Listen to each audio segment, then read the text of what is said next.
Good morning, ladies and gentlemen. This is your captain speaking. Hey, it's Nightlight9. Have you ever found yourself trying to maximize your strength for an important battle and wondered, should I go for max stats or elemental potency? Well, today I'm going to answer that question for you. In this video, I'm going to show you the calculations, show you in-game comparisons, and explain how many stats it takes for a max stats build to equal the same level of damage as a build focusing on elemental potency. See, a lot of times we're forced to make a choice on something like, do I sub-equip Silver Staff to get to the next tier of Ice Potency, or am I better off equipping something that will give me way more physical and magical attack stats? I've run into this so many times, and with the new event offering yet another Elemental Potency outfit and weapon, I decided to get in the lab and do some testing. For this experiment, I'll be using Sephiroth dealing ice damage, specifically Blizzara and Shiva. After all, our summons are typically our biggest source of damage in hard fights. We'll be running the same boss in Materia Synthesis Win 4 using 3 separate loadouts. One with Ice Potency plus 25%, one with higher physical and magical attack stats with no Ice Potency, and one with Ice Potency plus 15%.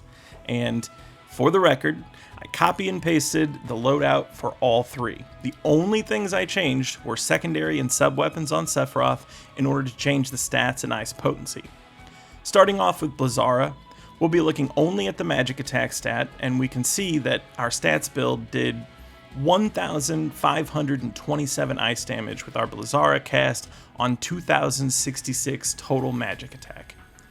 Switching over to our 25% ice build, Blizzara does 1,731 ice damage on only 1,858 total magic attack.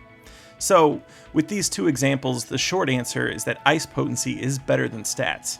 Our Blizzara with our ice build did 204 more damage. That's about 13.5% more damage with about 200 less magic attack. And here's the calculation we can use based on these numbers. Importantly, you can use these calculations for any other damage bonus too, which I'll explain later. First, take note of every single buff affecting your damage. In our example, we have Max Stance, which is plus 50%, so a multiplier of 1.5.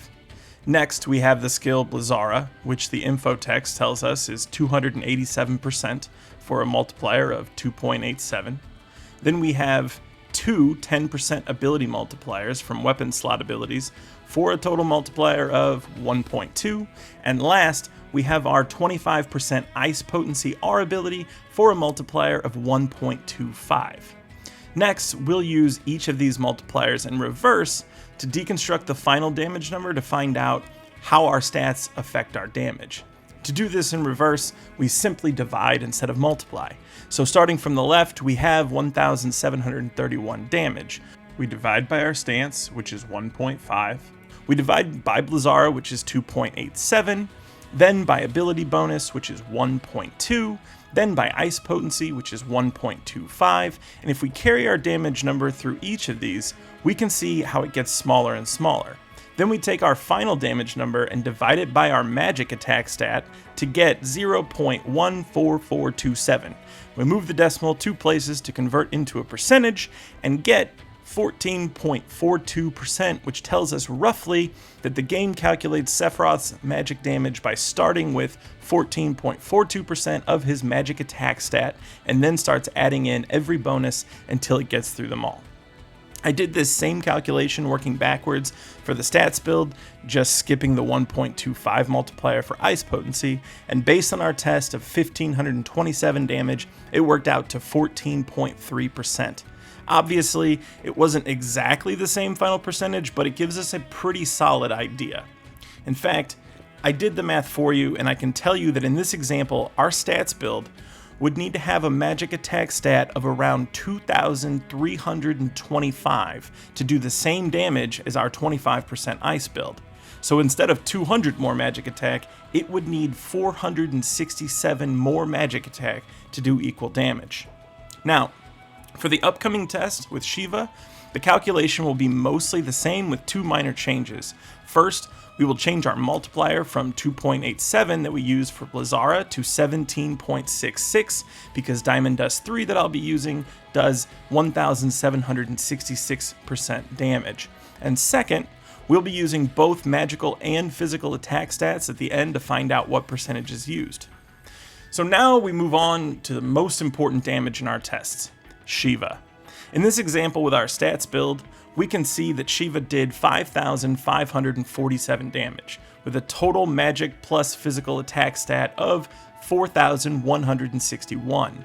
We're using both because summons use both according to their info text. And now, we watch Shiva with our 25% ice build, and she does 6,126 damage.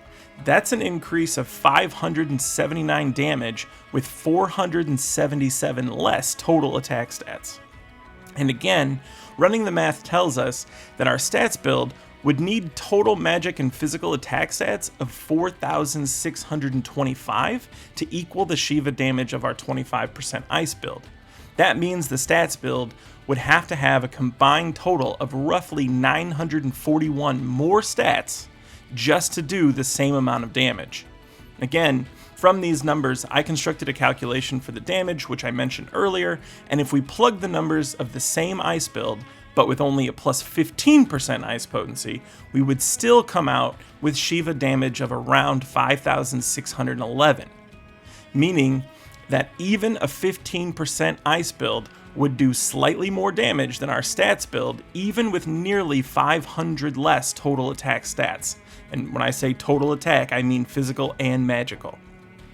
For those wondering what percentage I came out with, 4% of total magic attack plus physical attack, it comes out to roughly 4.19%. But wait, there's more. As I was running these tests and recording this video, I ran a poll on my channel to find out if people wanted to see the math or not. And one person asked if I could also cover magical, physical, and ability potency increases and how they factor in. Now, magical and physical R abilities generally don't factor into our equation as a multiplier, which would be a topic for another video. But I will briefly comment on ability potency. As I mentioned, when I ran the numbers for Shiva damage at plus 15% ice potency, I came up with 5,611. And I felt I had to test it to make sure my calculations would hold. But after running it 3 times in a row, I kept getting damage numbers between 5,700 and 5,800.